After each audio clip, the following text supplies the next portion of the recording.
दोस्तों, क्या आपने कभी सोचा है कि जिस सीएनजी से आज लाखों ऑटो, बसें और कारें चल रही हैं, वो सीएनजी आखिर बनती कैसे है?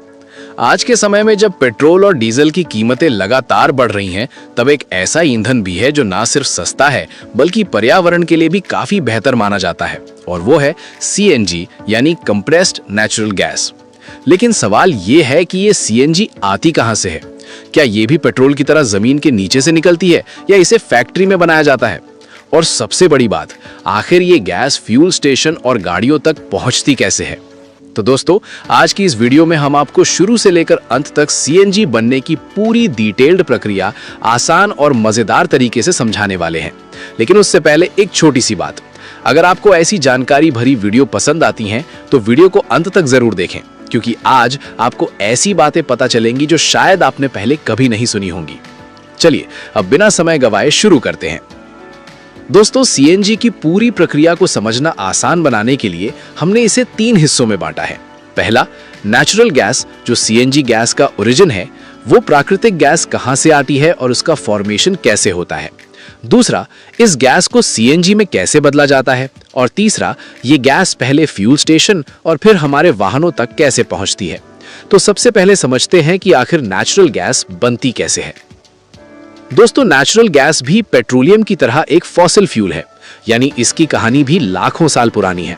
बहुत समय पहले जब पृथ्वी पर जीव जंतु, पेड़ पौधे और समुद्री जीव रहते थे, तो किसी प्राकृतिक आपदा के कारण बड़ी आबादी की मृत्यु के बाद उनके अवशेष जमीन और समुद्र के नीचे दब जाते थे। समय के साथ इन पर मिट्टी और पत्थरों की कई परतें जमती चली गईं, जिसके कारण धीरे धीरे इन पर बहुत ज्यादा दबाव पड़ा और जमीन के इतने अंदर रहने के कारण गर्मी पड़ने लगी। अंदर ऑक्सीजन के अभाव में लाखों साल तक चलने वाली इस प्रक्रिया के कारण इन जीवों के अवशेष रासायनिक बदलावों से गुजरते हैं और अंत में ये नेचुरल गैस, क्रूड ऑयल और कोल जैसे ईंधनों में बदल जाते हैं। नेचुरल गैस में मुख्य रूप से मीथेन नाम की गैस होती है, जो कार्बन के 1 अणु और हाइड्रोजन के 4 अणु से मिलकर बना होता है, और ये बहुत ही ज्वलनशील यानी आसानी से जलने वाली होती है। अब सवाल आता है कि वैज्ञानिकों को कैसे पता चलता है कि जमीन के नीचे नेचुरल गैस है या नहीं। इसके लिए सिस्मिक सर्वे जैसी तकनीकों का इस्तेमाल किया जाता है। इसमें जमीन के अंदर तरंगें भेजी जाती हैं और उनके लौटने के तरीके से यह अंदाजा लगाया जाता है कि नीचे गैस या तेल के भंडार हैं या नहीं। अगर संकेत मिलते हैं तो अगला कदम होता है ड्रिलिंग। अब वहां बड़ी बड़ी मशीनें लगाई जाती हैं, जो जमीन में हजारों मीटर गहराई तक छेद करती हैं। जब गैस का भंडार मिल जाता है तो उसे पाइपलाइन के जरिए बाहर निकाला जाता है। लेकिन दोस्तों, यहाँ एक दिलचस्प बात है। जो गैस जमीन से निकलती है वो सीधे इस्तेमाल के लायक नहीं होती। इसे रॉ नेचुरल गैस कहा जाता है, जिसमें कई तरह की अशुद्धियां होती हैं, जैसे पानी की भाप, कार्बन डाइऑक्साइड, हाइड्रोजन सल्फाइड और कई बार धूल या रेत के कण भी। अब यहां से शुरू होता है असली गेम, गैस को साफ करने का। रॉ नेचुरल गैस को सबसे पहले एक प्रोसेसिंग प्लांट में भेजा जाता है। यहां पर अलग अलग प्रक्रियाओं से इसमें मौजूद अशुद्धियों को हटाया जाता है। सबसे पहले गैस से पानी की नमी हटाई जाती है, क्योंकि नमी पाइपलाइन को नुकसान पहुंचा सकती है। इसके बाद इसमें से कार्बन डाइऑक्साइड और सल्फर जैसे हानिकारक तत्व निकाले जाते हैं। हाइड्रोजन सल्फाइड खास तौर पर बहुत जहरीली गैस होती है, इसलिए इसे हटाना बेहद जरूरी होता है। इसके बाद गैस को और शुद्ध किया जाता है, ताकि उसमें मुख्य रूप से सिर्फ मीथेन ही बचा रहे। अब ये गैस काफी हद तक इस्तेमाल के लायक बन चुकी होती है, लेकिन अभी ये सीएनजी नहीं बनी है। अब आता है दूसरा और सबसे महत्वपूर्ण चरण, कंप्रेशन यानी संपीड़न। दोस्तों, नेचुरल गैस सामान्य अवस्था में बहुत ज्यादा जगह घेरती है।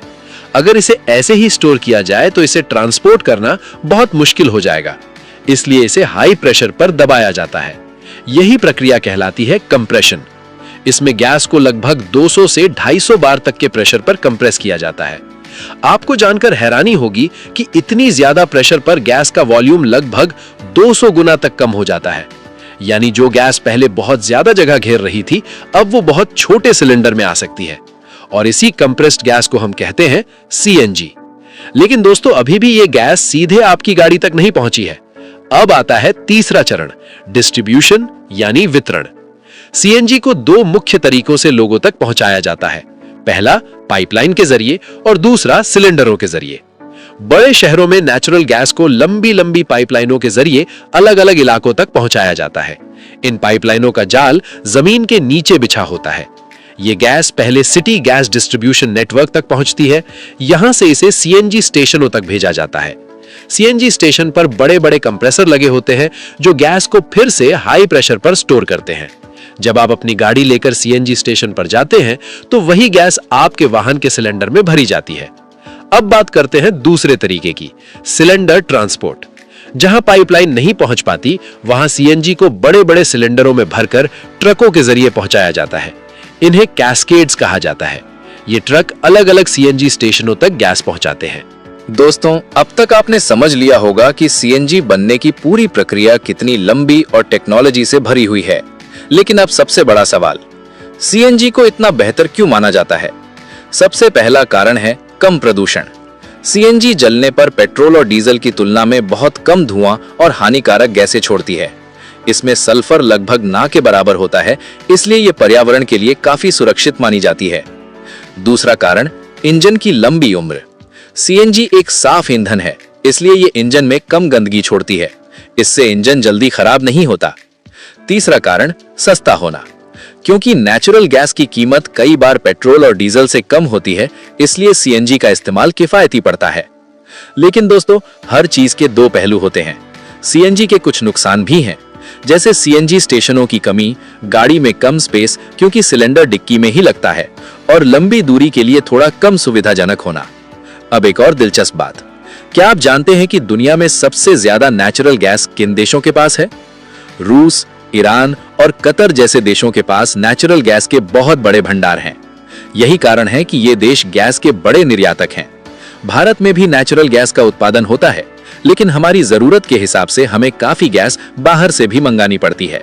और यही वजह है कि सीएनजी की कीमतें भी कई बार अंतरराष्ट्रीय बाजार पर निर्भर करती हैं।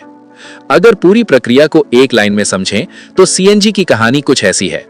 लाखों साल पहले बने जीवाश्म, natural gas, extraction, cleaning, compression, distribution और आखिर में आपकी गाड़ी तक। लेकिन दोस्तों, इस पूरी कहानी में एक बहुत महत्वपूर्ण बात छिपी हुई है। नेचुरल गैस भी एक नॉन रिन्यूएबल रिसोर्स है, यानी ये भी एक दिन खत्म हो सकती है। इसीलिए आज पूरी दुनिया धीरे धीरे इलेक्ट्रिक व्हीकल्स, हाइड्रोजन फ्यूल और रिन्यूएबल एनर्जी की तरफ बढ़ रही है। भविष्य में शायद हमारी गाड़ियां पेट्रोल या सीएनजी से नहीं, बल्कि बिजली या किसी और नई तकनीक से चलें। तो दोस्तों, अब जब भी आप किसी सीएनजी स्टेशन पर अपनी गाड़ी में गैस भरवाएं, तो एक बार जरूर सोचिएगा कि ये सिर्फ एक गैस नहीं है। इसके पीछे लाखों साल की प्राकृतिक प्रक्रिया, आधुनिक तकनीक, भारी मशीनें और पूरी दुनिया की ऊर्जा व्यवस्था जुड़ी हुई है। दोस्तों, यही थी आज की वीडियो, जिसमें हमने जाना कि सीएनजी आखिर बनती कैसे है और हमारे पास कैसे पहुंचती है। अब आप कमेंट में जरूर बताइए कि आप ये वीडियो अभी किस शहर से देख रहे हैं और आपको ये जानकारी कैसी लगी। अगर वीडियो पसंद आई हो तो लाइक जरूर करें, और ऐसे ही ज्ञानवर्धक वीडियो मैं हमेशा लाता रहता हूं। इसलिए चैनल को सब्सक्राइब करके बेल आइकन पर ऑल का ऑप्शन जरूर सिलेक्ट करें। अब मैं चलता हूं।